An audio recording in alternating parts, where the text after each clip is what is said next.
How can you transform your health journey into an act of worship? Join me to find out. Assalamu alaikum. My name is Shahida Parveen and you're watching Tazkiyah. Imagine a life where every breath, every step, every meal is an opportunity to draw closer to Allah. A life where caring for your health becomes a beautiful form of ibadah. Sounds wonderful, isn't it? Allah has blessed us with the precious gift of life. As Muslim women, nurturing our bodies is not just self-care, it's a sacred trust. Remember the words of our beloved Prophet Muhammad, peace be upon him. There are two things which many people lose. They are health and free time for doing good. Join me on this enlightening journey as we explore how to honor our bodies and souls through every stage of life, always keeping our ultimate goal in mind, which is to please Allah and attain success in this world and the hereafter. Your 20s, building a strong foundation. In your 20s, you are laying the groundwork for your future health. This is a time to establish good habits and take care of the body Allah has entrusted you. Seek knowledge about your health.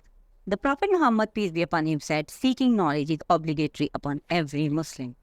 This includes knowledge about our bodies and how to maintain them. Maintain regular checkups. Prevention is better than cure. Regular health checkups can help detect any issues earlier. Consider the HPV vaccine. Consult with a Muslim doctor about its permissibility and benefits in preventing certain cancers. Maintain modesty in medical settings. Request a female doctor for examinations when possible, as modesty is an important aspect of our faith. Thriving 30s, balancing deen and dunya. The 30s often brings new responsibilities, whether in marriage, motherhood, or career. Remember the words of Allah. Allah does not charge a soul except with that within its capacity. If planning for a family, make dua and seek medical advice. The Prophet Muhammad, peace be upon him, used to supplicate, O Allah, grant us from among our spouses and offsprings comfort to our eyes and make us an example for the righteous. Maintain a healthy diet. Allah says in the Quran, O mankind, eat from whatever is on earth that is lawful and good. Exercise regularly. The Prophet Muhammad, peace be upon him, encouraged physical activity, saying, teach your children swimming, archery, and horse riding. Fabulous 40s, increasing in taqwa and health consciousness. As we enter our 40s, we should increase in our consciousness of Allah and our health. The Prophet Muhammad, peace be upon him, said, take advantage of 5 matters before 5 other matters. Your youth before you become old, your health before you fall sick, and so on and so forth. Prioritize preventive care. Schedule regular health checkups as recommended by your doctor. Strengthen your bones. Engage in weight-bearing exercises and ensure adequate calcium intake to prevent osteoporosis. Increase in worship. Use your health and energy in increased ibadah, which is worship. Wise 50s, embracing changes with patience. The 50s often bring significant changes, including menopause. Remember, Allah's decree is always perfect.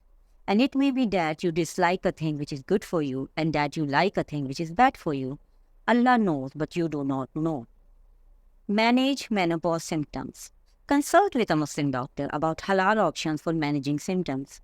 Maintain heart health. The Prophet Muhammad, peace be upon him, emphasized the importance of the heart, saying, verily in the body there is a piece of flesh which if it is sound, the entire body is sound, and if it is corrupt, the entire body is corrupt. Truly it is the heart. Continue to seek knowledge. Attend Islamic classes or lectures to keep your mind active and increase in knowledge. Blessed 60s and beyond. Gratitude and continued service. In our later years, we should increase in gratitude to Allah for the blessing of long life. The Prophet Muhammad, peace be upon him, said, the best among you is the one who lives a long life and does good deeds. Stay active. Engage in gentle exercises like walking or swimming. Maintain social connections. Visit family and friends, as maintaining ties of kinship is highly encouraged in Islam. Focus on spiritual growth. Increase in zikr and optional prayers. So to conclude, the journey to optimal health is a lifelong path, but every step counts. Remember, the Prophet Muhammad, peace be upon him, said, "The deeds most loved by Allah are those done regularly, even they are small." So here's my challenge to you. Choose one small, achievable health goal this week. It could be adding an extra vegetable to your plate, or taking a 10-minute walk after Maghrib prayer, or scheduling that overdue checkup. Write it down, share it with a trusted friend, and commit to it for the sake of Allah. By taking care of the body Allah has entrusted you, you are not just improving your health, you are engaging in an act of worship. Isn't that a beautiful thought? Let's make dua together. O Allah, grant us the strength and wisdom to take care of our bodies as an amana from you. Help us use our health in your service and make our journey through life stages a means of drawing closer to you. Ameen. Now I want to hear from you. What small steps will you take this week to honor your body and please Allah? Share in the comments below and let's support each other on this beautiful journey of faith and wellness. Remember, every breath is a blessing, every heartbeat a gift. Let's make them count for the sake of Allah. May Allah bless you with vibrant health, unwavering strength, and an ever-increasing taqwa throughout all stages of your life. So until next time, may peace and grace finds you wherever you are. Assalamu alaikum wa rahmatullahi wa barakatuhu. Don't forget to like and subscribe.